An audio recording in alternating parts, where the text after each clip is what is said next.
नमस्कार। माझ्या मनोगत इस उपक्रम में आप सबका स्वागत है।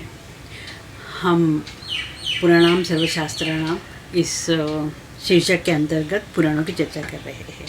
हम लिंग पुराण, जिसको शिव पुराण और लिंग पुराण एक ही नाम से जाने जाते हैं, उसकी चर्चा कर रहे हैं। इसमें जो 7 संहिताएं हैं उसमें हम उमा संहिता के बारे में आज चर्चा करने वाले हैं।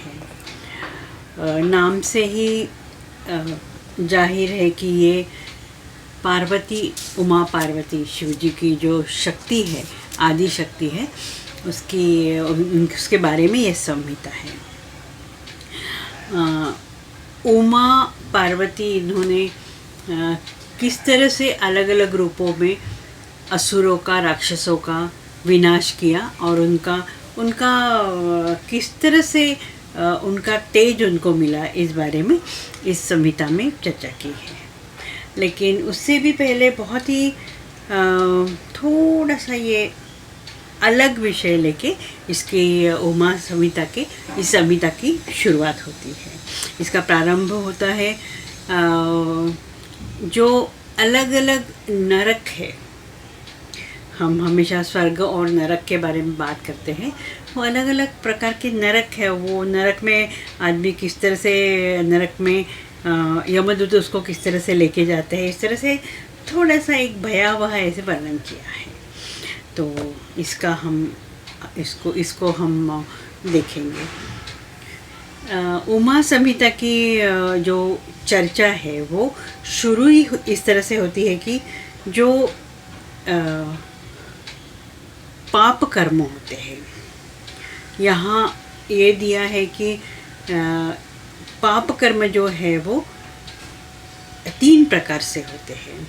एक तो शारीरिक पाप कर्म, दूसरा मानसिक पाप कर्म और तीसरा वाचिक, वाणी द्वारा बोलने से जो पाप कर्म होता है वही। शारीरिक पाप कर्म है यहाँ इसके अंतर्गत ये आते हैं कि प्राणियों की हिंसा करना, व्यर्थ के कार्यों में लगना, दूसरों के धन से हड़प लेना, इसको शारीरिक पाप कर्म कहते हैं। जो मानसिक पाप कर्म है वो है पराये धन को अपहरण करने की इच्छा, चित्त के द्वारा अनिष्ट चिंतन, दूसरे के बारे में गलत सोचना, न करने वाले योग्य कर्म में प्रवृत्त होना, इसको मानसिक पाप कर्म कहते हैं।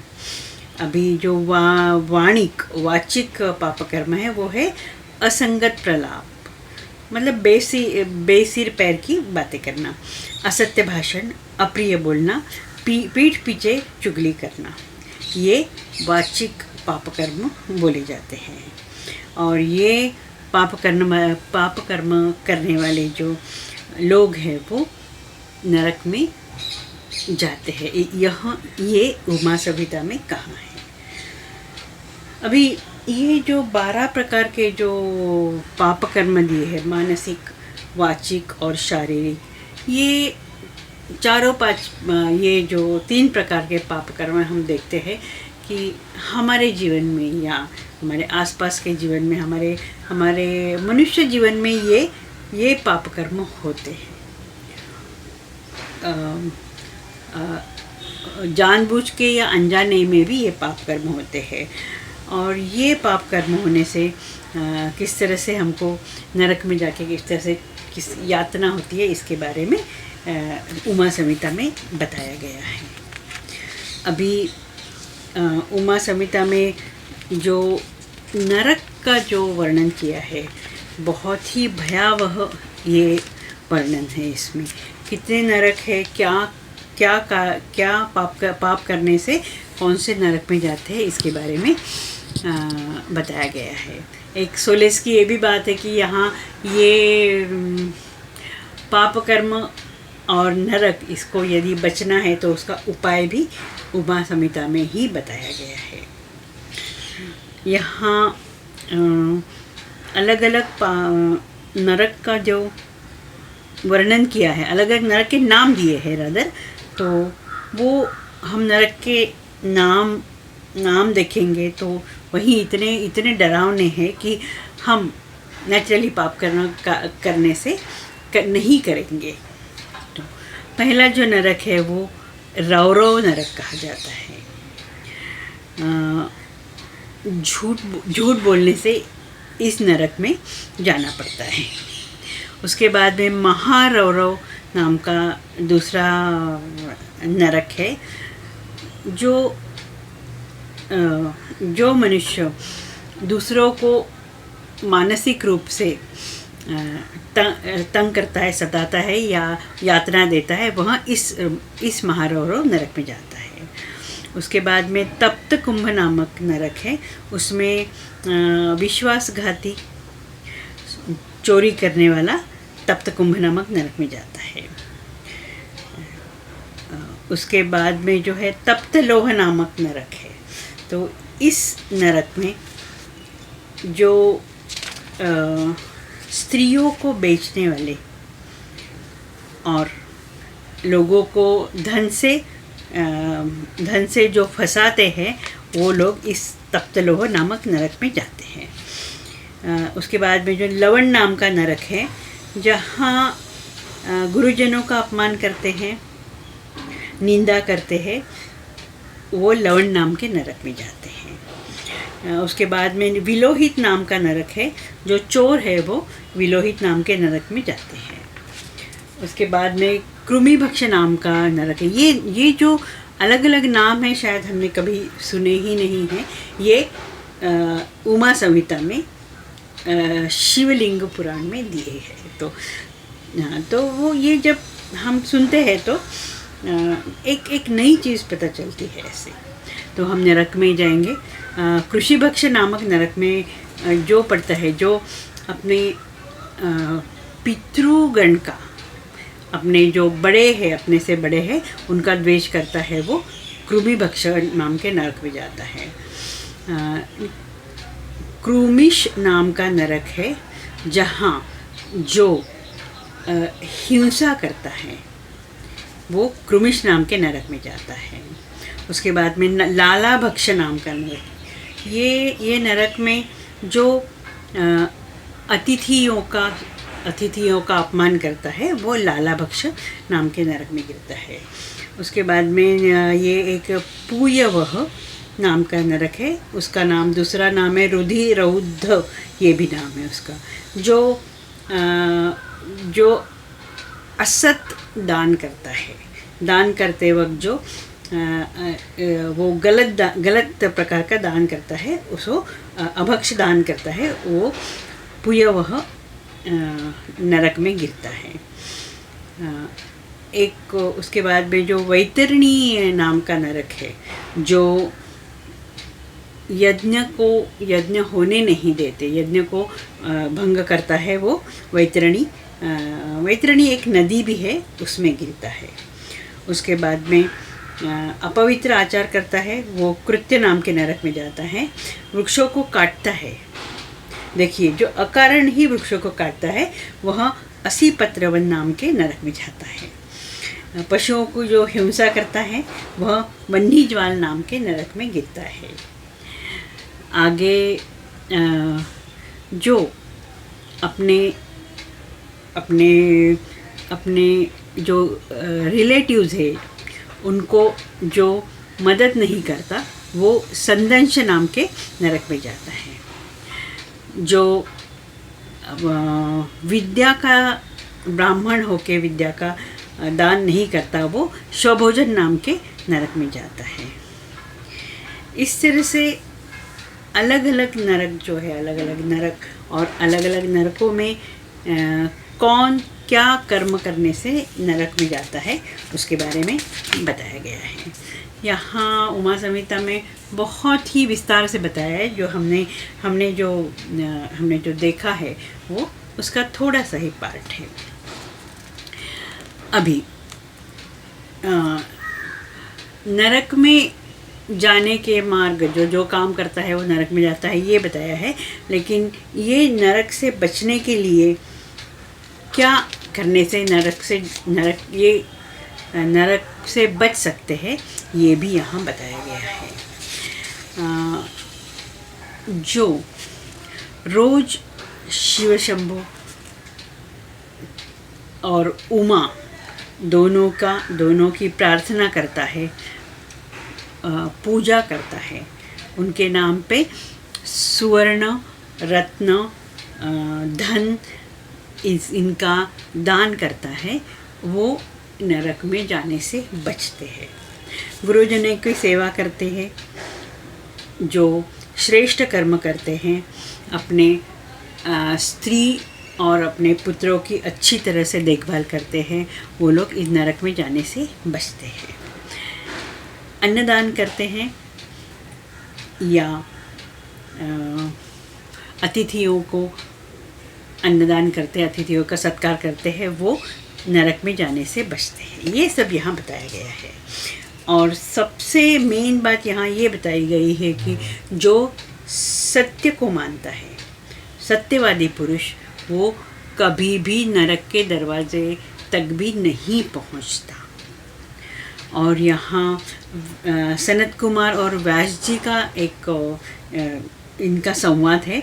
और सनत कुमार जी ने पूछा कि कौन कौन पुरुष नरक में जाने से बचते हैं, तो व्यास जी ने ये सब बताया कि जो लोग सत्यवादी है वो नरक में कभी भी नहीं जाते।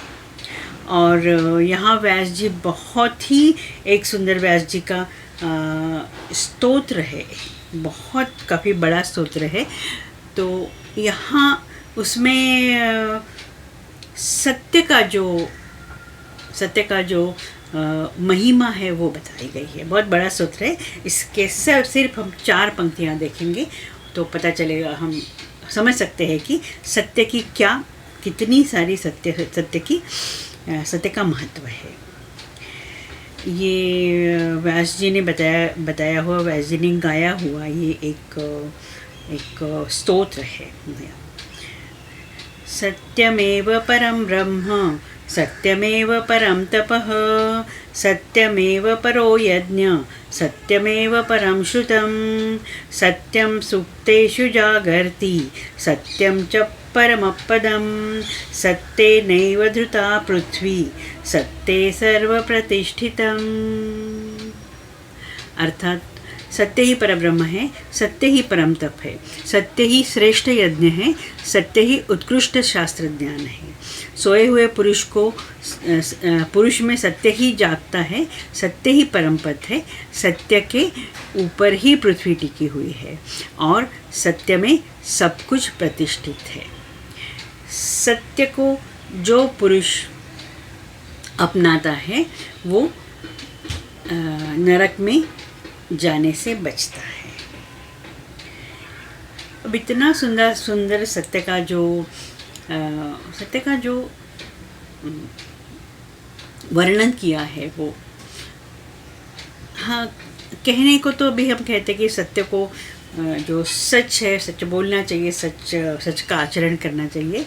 तो इस तरह से ये जो आज हम सुनते हैं, आज मैं देखें सत्यम परम तपम, सो इस तरह से ये जो है, ये जो सुभाषित है, ये जो बड़े लोग कहते हैं, ऋषि मुनि कहते हैं, हमारे जो बड़े बड़े आचार्य हैं वो कहते हैं, ये सब पुराणों से आया हुआ है।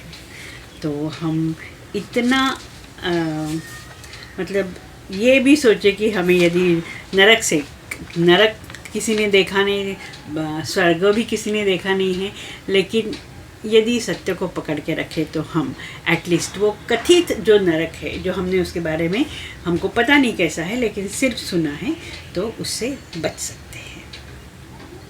अभी उमा संहिता का जो अगला अध्याय 27वां अध्याय है, वहाँ पार्वती और उमा उन दोनों का संवाद है। पार्वती पूछती है भगवान शिव को कि आप मुझे ये बताइए कि योगी आकाश जनित वायुपद को किस तरह से प्राप्त होता है। तो यहाँ भगवान शिव कहते हैं कि जो योगी योग शक्ति के द्वारा प्राणायाम में तत्पर होता है तो वो योगीजनिक वायुपथ को प्राप्त होता है। और इसे ही एक्सप्लेन करने के लिए शंकर जी जो है वो प्राणायाम बताते हैं। वो प्राणायाम जो आज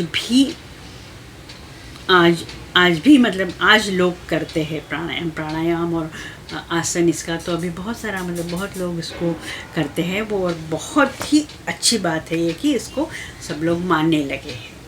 तो ये जो प्राणायाम जो है वो जो 4 प्राणायाम है, महत्वपूर्ण प्राणायाम है, वो शिव जी ने पार्वती जी को बताए हैं। और हम देखेंगे आज के जो आचार्य है, वो बड़े बड़े योगी जो है वो प्राणायाम और उसका जो प्रसार कर रहे हैं वो यही प्राणायाम है। यहाँ शिव जी ने बताए हुए जो प्राणायाम है वो शिव जी के ही शब्दों में हम यहाँ देखेंगे।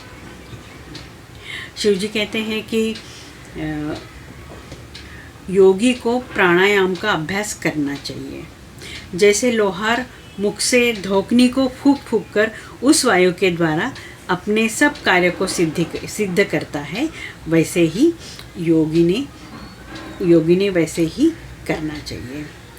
प्राणायाम के समय जिनका ध्यान किया जाता है वो आराध्य देव परमेश्वर सहस्त्रों मस्तक, नेत्र, पैर, हाथों से युक्त है और उनकी जो ग्रंथियों को आवृत्त करके उनसे 10 उंगल आगे स्थित है। अभी यहाँ शिव भगवान जो प्राणायाम जो प्राणायाम हम करते हैं उसके बारे में बताते हैं। कहते हैं कि शिव जी कहते हैं कि गायत्री का 3 बार जप करें और वायु को रोके रखें।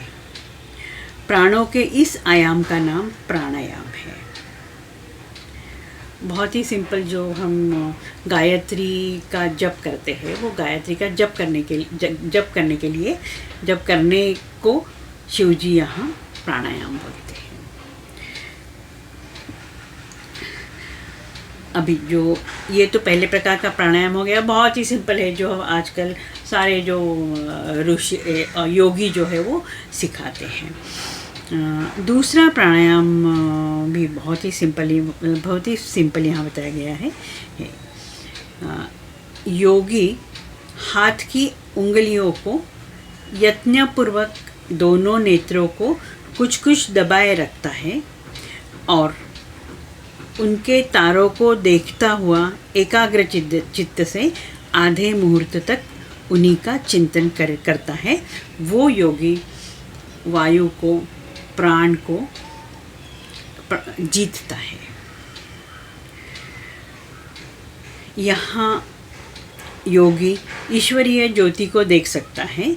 वह ज्योति सफ़ेद, लाल, पीली, काली तथा इंद्रधनुष के समान रंग वाली होती है। ये इस तरह से प्राणायाम अभी भी हमें प्राणायाम के जो क्लासेस होते हैं उसमें सिखाया जाता है। तीसरा जो प्राणायाम है, शिव जी कहते हैं यहाँ, शिव जी पार्वती को कहते हैं कि देवी, ध्यान करने वाले योगियों की चौथी गति साधना बताई गई है। योगी अपने चित्त को वश में करके यथा योग्य स्थान में सुखद आसन पर बैठे, शरीर को सीधा रख के अंजलि बांधकर चोंच की आकृति वाले मुख से धीरे धीरे वायु का प्राण करे। वह वायु वो अंदर खींचे। ऐसा करने से क्षण भर में तालू के भीतर स्थित जीवनदायी जल की बूंदें टपकने लगती हैं और उस बूंदों को वायु के द्वारा लेकर सूंघे। ये एक महत्वपूर्ण प्राणायाम है। जो योगी इसे प्रतिदिन करता है वह सारी जिंदगी वह स्वस्थ रहता है। उसका शरीर दिव्य और तेज महान हो जाता है।